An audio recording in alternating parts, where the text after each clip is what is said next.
This is a project, I have 3 projects in the EPA database for urban management of water, and this is one of them. This is the one that I talked about with the quadruple redundancy in stormwater harvesting. In this project, we have over 67,000 pavers. These are Borgert pavers from northern Wisconsin. And this is the one where we didn't have to water the landscape in the drought year. This is a project I did for a little high school in the town where I live, in Williams Bay.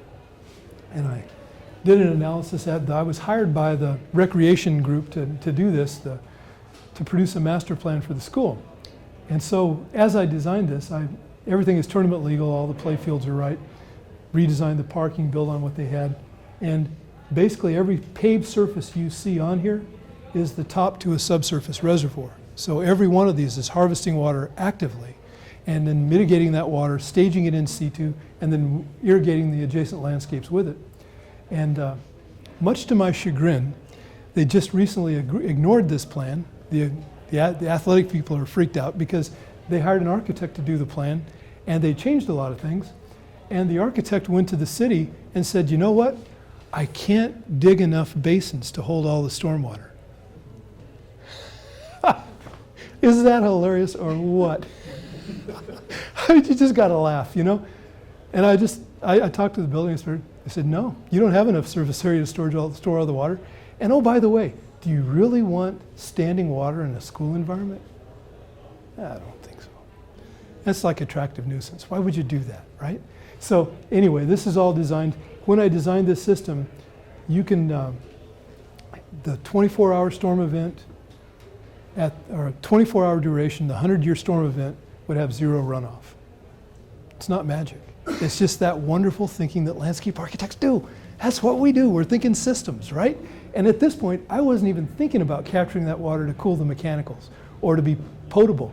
But since I've done this, I jumped into all this research about our lack of potable water, because we are running out of potable water, and how this is going to be an opportunity for something like this to start to create reservoirs that can now feed other reservoirs that can be purified to potability. And that's how we've got to think. Okay, thanks. This is a plan that I did some time back. Some of the work that I was doing with the Ojibwa. This was a master plan for the Lac-Courte Ojibwa Community College in Lac-Courte, Wisconsin. And here's where I wanted to talk a little about water as a cultural metaphor. Because again, one of the cool things that landscape architects do is we build culture into spaces. We're not going to have those places like Gertrude Stein talked about in Oakland when she said, when you're there, there's no there. That's not landscape architects. We make their places. We make them be important. That resonates with us, that sense of place. It's part of the reason we got into this whole mess, right? So as part of that systems thinking, I understood they had a problem with water, so I wanted to manage the water effectively, and I also wanted to celebrate the culture of the Ojibwa. So I created a river in the back. So the river ties back into their history because the Ojibwa came to Wisconsin from New York State about the same time that the influx of settlers came in. All these white people came into the state of New York, and they're about 50 years before that, they sensed it coming.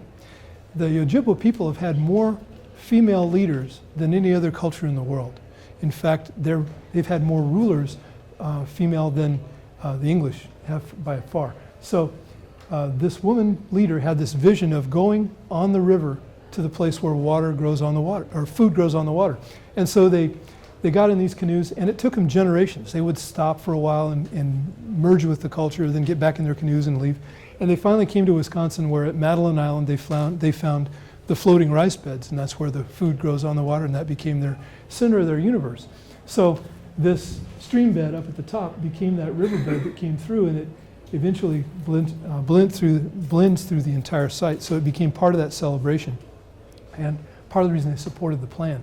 But every one of these buildings feeds into reservoirs that then are purified for watering what in this case were ethnobotanically sensitive plants, because they have a history of using certain plants for certain things.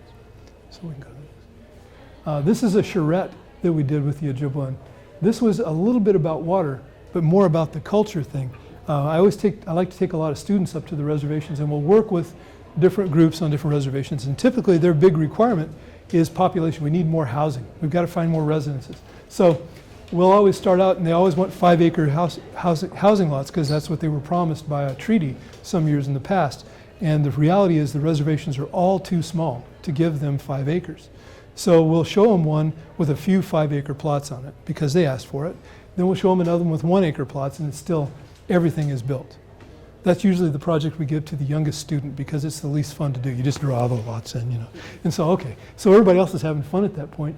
Then we start to think about how they can live more with the environment. Again, that culture resonating back to design. So in this case, we started to preserve green space, open space, because they're in natural corridors. We had to have the wildlife as part of the population, and they appreciate that. And every time we've presented the plans to different reservations, every time they look at what they originally wanted and they say, you know, we really don't want that because it doesn't resonate with their culture. And by the time we get to these plans, they start to say that, yeah, maybe we can live in, you know, closer density, but still have all of us have ownership of this open space. And so it's one of the wonderful things about working with the Ojibwa and the Menominee is that they have this concept of 7 years. And they always say, how is this going to be in 7 generations, let alone 7 years? And they say, what's the immediate effect? That's 7 years down the road. Then what is the 7th generation going to experience from what you're proposing? And so to get a plan through the Ojibwa Council is a major victory.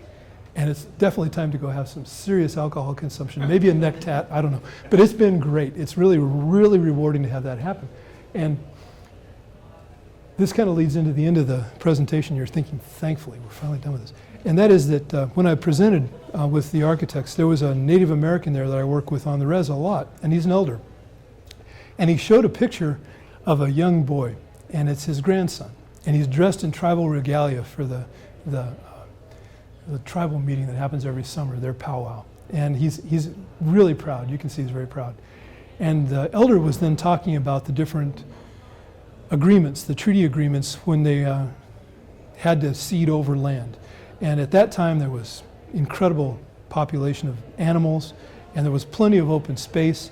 The water was pure. And when they looked at that and they saw this agreement for reservations, they truly thought about what it would be like in 7 generations, and they said, okay, we'll sign the papers to agree to this agreement. So they agreed to the reservations. Well, it turns out that that young boy in the slide was the elder's grandson, who is the 7th generation. And that's the same reservation where they can't eat the fish, where the water's coming so fast and so rapidly that now the water sources are becoming polluted with runoff that has sediment in it that now makes the rivers fill. Things are changing rapidly. So that's the environment that we live in, and that's the stuff we have to work with. And I think that might be close to my last slide. Oh, this is Colorado. And this is a great example. I hate to look at the snow part of this. I know some of you are thinking, oh yeah, snow. No, not me. I'm looking at that and I'm thinking, when we talk about deviations from things that should be, when that's 7 generational talk, in Colorado, when the rain hits the soil, you can no longer delay it because it belongs to the states downstream that have paid for it. You can't put a reservoir in any project in Colorado. I'm lucky that I could still do a few of the subsurface recharge ones under paving because I tell them, oh, the engineering says that we have to do that for structure. And every engineer says, yes, you do. And I said, yep, and we're not even talking about water because you don't know about that. And that's okay. So we're holding on to a little water, but that's the best we can do. And until they catch us, I'm going to continue to do that on every Colorado project I do. But the reality is that water no longer belongs to Colorado. And that's reality of water law. And it's not just there. So I think, got maybe one more? Yep, that's my little bald head. And we're there. I had a better picture because it had the president's flag at the end. And that's one of the ladies who had the knowing glance with the lady that was across the way from her. This was us at the conference in DC. So this is me. Now, I'd love to open this up for, oh my gosh, that went fast. It went fast for me. I hope it wasn't too boring for you. Please ask questions. That if there's anything anybody has, I'll be available as long as you want after this, but if anybody has something you want to talk about, please do. I'd be more than happy to